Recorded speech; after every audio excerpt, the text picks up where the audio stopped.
इसवी सन 1708 ते 1749 सलग 41 वर्ष राज्य करणाऱ्या मराठ्यांच्या महान छत्रपतींची आणि भारतातील बलाढ्य राजकारणी पण मराठे आणि महाराष्ट्र यांच्या काहीशी विस्मृतीत गेलेल्या थोरल्या शाहू छत्रपतींची ही कहाणी।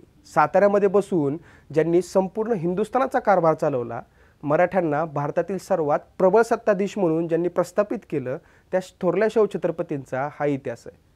अशीच ही काहीतरी एक इतिहासाच्या पानांमध्ये विस्मृतीत गेलेली कहाणी। नमस्कार, माझं नाव केतन आणि तुम्ही पाहताय बोलबिडू। 18 मे 1682 रोजी शाहू महाराजांचा रायगड किल्ल्याजवळ असलेल्या गांगवली नावाच्या एका खेडेगावामध्ये जन्म झाला। ज्या व्यक्तीचे बालपण खडतर आणि जास्त जबाबदारीमधून जाते, ती व्यक्ती मोठेपणी तितकीच कर्तृत्वान होते। शिवछत्रपतींचे बालपण जहागीरदार पुत्र म्हणून गेले। लहानपणी अनेक कठीण प्रसंगांना त्यांनी तोंड दिले। संभाजीराजांचे बालपण राजपुत्र म्हणून गेले। आग्रा भेटीसारखा प्रसंग त्यांच्या बालवयामध्येच त्यांना अनुभवावा लागला। आपले आजोबा आणि वडील यांच्याहून खडतर आयुष्य शाहू छत्रपतींच्या वाट्याला आले। संपूर्ण बालपण आणि तारुण्याची सुरुवातीची काही वर्ष त्यांची कैदेत गेली आणि त्याच्यानंतर साम्राज्यकर्ता झालेला हा एकमेव मराठ्यांचा राजपुत्र आहे। शाहू राजे छत्रपती झाले त्यावेळी त्यांच्याकडे साताऱ्याचा थोडाफार परिसर सोडला तर स्वतःचं असं राज्य नव्हतं, पुरेसं सैन्य नव्हतं, जिथून छत्रपती शिवाजी महाराजांना सुरुवात करावी लागली होती। अगदी तिथूनच शाहू छत्रपतींनी सुद्धा आपल्या कारकिर्दीची सुरुवात केली। 18 वर्षांची कैद भोगून शाहू छत्रपतींची ज्यावेळेस सुटका झाली आणि ज्यावेळेस ते महाराष्ट्रात परतले, त्यावेळेस अवघ्या 4000 लोकांनीशी त्यांना महाराष्ट्रामध्ये यावं लागलं। ज्यावेळेस त्यांनी महाराष्ट्राची सीमारेषा ओलांडली, त्यावेळेस 4000 लोकांसोबत सुरू झालेला त्यांचा हा प्रवास 25,000च्या सैन्यामध्ये परावर्तित झाला होता। पुणे आणि साताऱ्याचा काही भाग सोडला तर शाहू छत्रपतींकडे इतर फारसा प्रदेश नव्हता। किल्ल्यांवरून जमिनीवर राजधानी आणणारा हा पहिला छत्रपती। सातारा शहराची त्यांनी स्थापना केली। कित्येक व्यापारी पेठा, सरकारी कार्यालये, पाणी पुरवठा करणाऱ्या व्यवस्था यांसारख्या लोकांच्या सोयीसाठीच्या गोष्टी त्यांनी स्वतः जातीने लक्ष देऊन निर्माण केले। साताऱ्याला एक विकसित शहर म्हणून त्यांनी जन्माला घातलं। कित्येक सरदारांनी शाहू महाराजांच्या आधिपत्याखाली आपली कारकीर्द गाजवली। मध्य भारतामध्ये शिंदे, होळकर यांनी आपलं वर्चस्व प्रस्थापित केलं। गुजरात भागामध्ये दाभाड्यांनी, गायकवाडांनी पराक्रम गाजवला। ओडिशा, कलकत्ता, बंगाल या भागामध्ये नागपूरकर भोसलेंची तलवार चमकली। दक्षिणेमध्ये स्वतः राजपुत्र फत्तेसिंह बाबा भोसले यांनी आपला एकछत्री अंमल प्रस्थापित केला। तर समुद्रावर कान्होजी आंग्रे यांची अनिर्बंध सत्ता होती। समुद्रातून वाहणाऱ्या वाऱ्याला सुद्धा कान्होजी आंग्रेंच्या परवान्याची किंवा दस्तकांची गरज भासत होती, एवढा त्यांचा दरारा होता। वैयक्तिक शाहू छत्रपती महाराजांकडे स्वतःची अशी 25 ते 30 हजार संख्या असलेली हुजरातीची फौज साताऱ्यामध्ये कायमस्वरूपी तळ ठोकून होती। शाहू महाराजांनी परसोजी भोसले, धनाजी जाधवराव, कान्होजी आंग्रे, खंडेराव दाभाडे, बाजीराव पेशवे, पिलाजी जाधवराव, यसाजी गायकवाड, आनंदराव पवार, राणोजी शिंदे, मल्हारराव होळकर, रघुजीराजे भोसले, कुसाजी आणि यसाजी भोसले, विठोजी चव्हाण, खेलोजी भोसले, मदनसिंग भोसले, नेमाजी शिंदे, कान्होजी शिर्के, किती नावं सांगायची, देवाशी पवार घराणी, तुकोजी पवार, जीवाजी पवार, राजे यशवंतराव पवार, दमाजी थोरात यांच्यासारख्या कित्येक सरदारांना जहागिरी दिल्या, ताकद दिली, सैन्य दिलं, पैसा दिला, यांना पाठबळ दिलं। या सर्व सरदारांना त्यांनी उभा केलं। या सर्व सरदारांच्या हाताला धरून त्यांनी मराठा साम्राज्याची मुहूर्तमेढ रोवली आणि मराठ्यांचं स्वराज्य साम्राज्याकडे जे गेलं, त्याचा जो प्रवास झाला, या प्रवासामध्ये थोरले शाहू छत्रपतींचं योगदान किंवा कर्तृत्व हे कारणीभूत ठरलं किंवा महत्त्वाचं ठरलं। शाहू छत्रपतींची जरी मोगली कैदेतून सुटका झाली असली तरीसुद्धा मातोश्री येसूबाई राणीसाहेब आणि त्यांचा राजपरिवार अजूनही मोगलांच्या ताब्यामध्ये होता। त्यांना सोडवण्यासाठी छत्रपती शाहूंनी इसवी सन 1719 मध्ये दिल्लीची मोहीम आपल्या हातात घेतली। सुमारे 35,000चं सैन्य खंडेराव दाभाडे, शंकराजी मल्हार, बाळाजी विश्वनाथ, सय्यद बंधू आणि इतर काही सरदारांच्या हातामध्ये दिलं। औरंगजेबाचा एक मेलेला नातू शिवाजी शाहू महाराजांनी स्वतः जिवंत करून हत्तीवर बसवला। खरं तर तो तोतया होता। फारुखसियार हा त्यावेळेस दिल्लीच्या गादीवर वारसदार म्हणून बसला होता आणि हा फारुखसियार दिल्लीच्या गादीचा खरा वारसदार नसून हा औरंगजेबाचा मेलेला नातू मुहिउद्दीन हाच गादीचा खरा वारस आहे असं शाहू महाराजांनी घोषित केलं। त्याला हत्तीवर बसवलं आणि त्याला या मराठ्यांच्या सैन्यासोबत दिल्लीकडे पाठवलं। याचा फायदा असा झाला की रस्त्यात लागणारे प्रत्येक मोगली ठाणे, मोगली सरदार शाहू महाराजांच्या फौजेला येऊन मिळत होती। पाहता पाहता दिल्लीला पोहोचेपर्यंत हेच 35,000चं सैन्य 1 लाखाच्या जवळपास गेलं। सय्यद बंधू आणि शंकराजी मल्हार यांनी शाहू छत्रपतींच्या मागण्या बादशाहासमोर ठेवल्या, ज्यामध्ये राजमातांच्या सुटकेची मागणी ही सर्वात प्रमुख होती।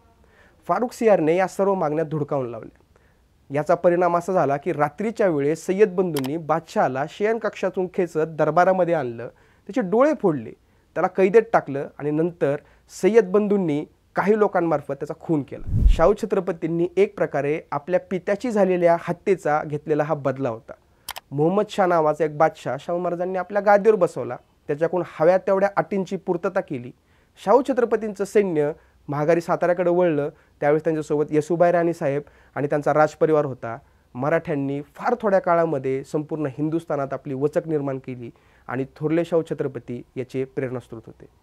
ज्या प्रकारे छत्रपती शिवाजी महाराजांनी दक्षिण दिग्विजयाच्या वेळेस अनेक मंदिरांना परंपरागत विधी पूर्ववत चालाव्यात म्हणून देणग्या दिल्या किंवा त्या मंदिरांना पुन्हा एकदा लोकांसमोर उघडून त्याच्या पूजाविधी सुरू केल्या, अगदी त्याच प्रकारे शाहू छत्रपतींनी सुद्धा हीच परंपरा पुढे ठेवली. जगन्नाथपुरीचं मंदिर असेल, जे औरंगजेबाच्या काळामध्ये बंद झालं होतं, त्या मंदिराला पुन्हा एकदा खुलं करून लोकांच्या समोर जगन्नाथाची पूजा अर्चा करण्यासाठी, नैवेद्य करण्यासाठी त्यांनी वेगवेगळ्या प्रकारच्या दानांची व्यवस्था लावून दिली. कोणाकचं सूर्य मंदिर, मदुराईचं मीनाक्षी मंदिर किंवा काशीचं विश्वेश्वराचं मंदिर आणि इतर काही मदुराईचं मीनाक्षी मंदिर वगैरे यासारख्या कित्येक तीर्थक्षेत्रांना शाहू महाराजांनी स्वतः संरक्षण दिलं आणि या सर्व मंदिरांच्या रक्षणाची जबाबदारी शाहू महाराजांनी स्वतः जातीनं लक्ष देऊन पूर्ण केली. शाहू महाराजांना प्राण्याची प्रचंड आवड होती. शाहू महाराजांचा कुत्रा हा खूप आवडता प्राणी होता. आपल्या सैन्यासह किंवा कधी एकांतामध्ये शाहू महाराजांना शिकार करण्याची सुद्धा आवड होती आणि त्यांच्या शिकारीमध्ये कुत्रे आणि चित्ते कायमसोबत असत. शाहू महाराजांचे एक पत्र आहे, इसवी सन 1742 सालचं.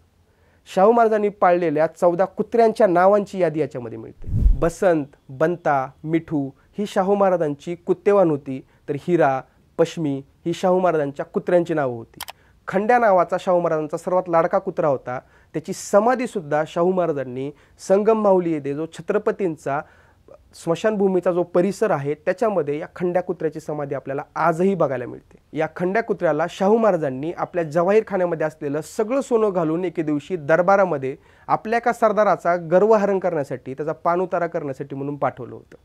8 ऑगस्ट 1749 रोजी पेशव्यांनी लक्ष्मण शंकर नावाच्या एका व्यक्तीला 24 अतिउत्तम कुत्र्याच्या जाती शाहू छत्रपतींना भेट करण्यासाठी म्हणून साऱ्या भारतातून मागून घेतल्या होत्या आणि साताऱ्यात पाठवल्या होत्या. आपल्या लाडक्या कुत्र्याची खंड्याची समाधी संगम माहुली येथे बांधून घेणारे शाहू छत्रपती हे मराठ्यांचे एकमेव छत्रपती. इराणचा शाह आणि अफशारीद नावाच्या साम्राज्याचा संस्थापक असलेला नादिर शाह उर्फ तहमस कुली खान हा 1738 साली पहिल्यांदा हिंदुस्थानावर चालून आला. त्याला हिंदुस्थानावर चालून येण्यासाठी भारतातल्याच कित्येक लोकांनी बोलवलं होतं आणि त्याला बोलवत असताना एक कारण देण्यात आलं होतं आणि ते कारण असं होतं की हिंदुस्थानचा कारभार दख्खनेतल्या शाहू राजाकडे गेला असून बादशाची बादशाहत फक्त दिल्लीपुरती मर्यादित राहिली. इतर सर्व प्रदेश मराठ्यांच्या ताब्यामध्ये गेला किंवा त्या प्रदेशामध्ये मराठ्यांच्या विरोधात युद्ध चालू. तुम्ही इथं या आणि परत एकदा आपल्या राज्याची स्थापना करा, आपलं राज्य इथं प्रस्थापित करा, अशा पद्धतीची मागणी नादिरशाहकडे भारतातल्या काही लोकांनी केली होती. ती पत्र नादिरशाहकडे गेली होती आणि 24 फेब्रुवारी 1739 साली मोगल आणि नादिरशाह यांच्यामध्ये कर्नाल येथे खूप मोठं युद्ध झालं. कारण नादिरशाहला जरी भारतातल्या काही लोकांनी बोलवलं असलं तरी मोगल हे मराठ्यांच्याच बाजूने लढत होते, मराठ्यांच्या बाजूने उभा होते किंवा किंबहुना या मोगलांचे संरक्षण करते म्हणून मराठे त्या काळामध्ये भारतात वावरत होते. काही जरी झालं तरी सुद्धा मराठ्यांना धोका देऊन नादिरशाहच्या बाजूने जाणं मोगलांना काही मान्य नव्हतं. नादिरशाहच्या सैन्याने दिल्ली आणि उत्तर हिंदुस्थानामध्ये हायदोस घालत सुमारे 2 लाख लोकांच्या कत्तली केल्या. अनेक स्त्रियांना गुलाम म्हणून त्यानं आपल्या जनानखान्यामध्ये घेतलं. अनेक शहरे त्यानं जाळली, कित्येक मंदिरं इथले जमीनदोस्त केली, कितीतरी मोठ्या मोठ्या वास्तू त्यानं भुईसपाट करून टाकल्या. याच दरम्यान नादिरशाहने खूप मोठा दरबार दिल्लीमध्ये भरवला आणि स्वतःला हिंदुस्थानचा बादशाह म्हणून घोषित केलं. त्याला भारतामध्ये बोलून घेणाऱ्या हस्तकांनी साताऱ्यावर म्हणजेच मराठ्यांच्या राजधानीवर चालून जावं आणि थोरल्या शाहू छत्रपतींना संपून टाकावं अशा प्रकारचे सल्ले नादिरशाहला द्यायला सुरुवात केली. छत्रपती शाहू हे स्वतः युद्धभूमीवर मिरज येथे तळ ठोकून होते. ते कर्नाटक स्वारीचं नेतृत्व करत होते. बादशाचं पत्र ज्यावेळेस त्यांच्याकडे पोचलं त्यावेळेस त्यांनी ही सगळी युद्धाची सूत्र रघुजीराजे भोसल्यांकडे सोपवली. ते साताऱ्याला गेले आणि साताऱ्यातून त्यांनी बाजीराव पेशव्यांना नादिरशाहच्या विरुद्धामध्ये लढण्यासाठी उत्तरेला पाठवलं. नादिरशाह दक्षिणेमध्ये उतरणार या बातमीमुळे सगळीकडे हाहाकार उडालेला होता. पण थोरल्या शाहूंवर भिस्त होती. बाजीराव पेशवे स्वतः सैन्य घेऊन निघालेत, त्याच्यामुळे बाजीराव पेशव्यांविषयीची किंवा त्यांच्या पराक्रमाविषयी खात्री होती आणि सगळी प्रजा सतर्क असली तरी निश्चित आणि निवांत होती. चंबळच्या उत्तरेस पोचून नादिरशहाला तिथेच गाठण्याचा बाजीरावांचा मानस होता, जेणेकरून नादिरशाह माळव्यामध्ये शिरू शकणार नाही. मराठा आणि मोगलांच्या हेरांनी सगळ्या उत्तरेमध्ये अफवा पसरायला सुरुवात केली की शाहूंनी पूर्व, पश्चिम आणि दक्षिणेतून एकत्रितपणे 2 लाखांची फौज एकत्र केली. बाजीराव पेशव्यांच्या नेतृत्वाखाली ती फौज त्यांनी दिल्लीच्या रक्षणासाठी पाठवून दिली. या बातमीचा जो काही परिणाम व्हायचा आहे तो नक्की झाला. नादिरशाह मराठ्यांच्या भीतीने दिल्ली सोडून 5 मे 1739 साली इराणला पळून गेला. जाण्यापूर्वीच त्यानं 25 एप्रिलला दिल्लीवरून शाहू छत्रपती आणि बाजीराव पेशव्यांच्या नावाने काही पत्र लिहिली. त्याच्यामध्ये त्यानं एक वाक्य लिहिलं. ते वाक्य फार महत्त्वाचं आहे. त्याच्यामध्ये नादिरशाह लिहितो की हिंदुस्थानचा कारभार चालवण्यासाठी हिंदुपती शाहू हेच योग्य व्यक्ती आहेत. मोहम्मद शाह याला पुन्हा एकदा बादशाह नेमले आहे, त्याच्या साथीने तुम्ही कारभार चालवावा. अहमद शाह अब्दालीचा गुरु असलेल्या या नादिरशाहने अब्दालीपेक्षाही क्रूर, विक्षिप्तपणे आणि कुठल्या तरी विचित्र प्रेरणेने या भारतावर हल्ला केला. इथल्या लोकांच्या कत्तली केल्या. या भारतावर अन्य प्रकारचे अत्याचार केले. हा कडवा राजा होता. जर नादिरशाह बादशाह म्हणून हिंदुस्थानामध्ये राहिला असता, स्थिरावला असता आणि दख्खनमध्ये जाऊन जर त्यानं मराठ्यांचा पराभव केला असता, तर कदाचित आज भारताचा इतिहास किंवा भारताची एकूण जी सभ्यता आहे ती काहीतरी वेगळ्या दिशेने त्याची वाटचाल झालेली असते. संपूर्ण उत्तर हिंदुस्थान नादिरशाह किंवा अब्दाली अशा विचित्र लोकांपासून या हिंदुस्थानाचं रक्षण ज्यांच्या नेतृत्वाखाली झालं ते थोरले शाहू छत्रपती. त्यामुळे थोरले शाहू छत्रपती, बाजीराव पेशवे किंवा मराठ्यांमुळेच आज या भारताचा राष्ट्रधर्म टिकलेला आहे किंवा राष्ट्रधर्माची रक्षणाची जबाबदारी थोरल्या शाहू छत्रपतींनी, बाजीराव पेशव्यांनी आणि मराठ्यांनी 18 शतकामध्ये उचलली होती असं आपण नक्की सांगू शकतो. थोरले शाहू छत्रपती म्हणजे दुर्दम्य आशावादाचे प्रतीक. वडिलांचे लढवय्ये गुण आणि आजोबांचा दूरदृष्टीपणा त्यांनी आपल्या अंगामध्ये भिनवून घेतलेला होता. त्यांनी आपल्या महाराष्ट्राचा भगवा पूर्ण भारतभर नेला. शिवरायांचं स्वप्न मराठ्यांचं राज्य नर्मदा पार असावं असं होतं. संभाजी महाराजांचं स्वप्न सर्व दक्षिणेची सत्ता एकत्र येऊन औरंगजेबाचा पराभव करावा अशा पद्धतीचं होतं. राजाराम महाराजांचं जर स्वप्न थेट दिल्लीवर हल्ला करून पातशाही बुडवण्याचं स्वप्न होतं. तशा प्रकारची पत्रही उपलब्ध आहेत. तर शाहू छत्रपतींचं स्वप्न फक्त अटक किंवा दिल्ली जिंकायची नव्हती, तर अफगाणिस्तान, इराणच्याही पुढे जाऊन युरोपाचं प्रवेशद्वार मानले जाणाऱ्या इस्तंबूलवर सुद्धा भगवा फडकवण्याचं होतं. थोरल्या शाहू छत्रपतींनी आपल्या पूर्ण यशाचं श्रेय छत्रपती शिवाजी महाराजांना दिलं आणि ते देत असताना शाहू महाराज असं म्हणतात की थोरले छत्रपती शिवाजी महाराज यांच्या आशीर्वाद आणि त्यांच्या पायाचा प्रताप त्यांनीच इतके रक्षण करून हे दिवस आपल्याला दाखवले. आजोबा छत्रपती शिवाजी महाराजांप्रमाणेच पराक्रमी, सकळ राज्यकार्य धुरंधर, वडील छत्रपती संभाजी महाराजांप्रमाणे महाप्रतापी आणि काका राजाराम महाराजांप्रमाणे ध्येयवादी असे मराठ्यांचे सर्वात ताकदवान छत्रपती असलेले थोरले शाहू छत्रपती आणि त्यांच्या कारकिर्दीची ही छोटीशी झलक. इतिहासातल्या अशाच अपरिचित गोष्टी तुम्हाला आम्ही सांगण्याचा प्रयत्न करतोय. तुम्हाला अजून काय जाणून घ्यायला आवडेल हे आम्हाला कमेंट करून नक्की सांगा. आजचा हा भाग कसा वाटला तेही आम्हाला कमेंट करून कळवा आणि बोल व्हिडिओच्या यूट्यूब चॅनलला नक्की सबस्क्राईब करा. धन्यवाद.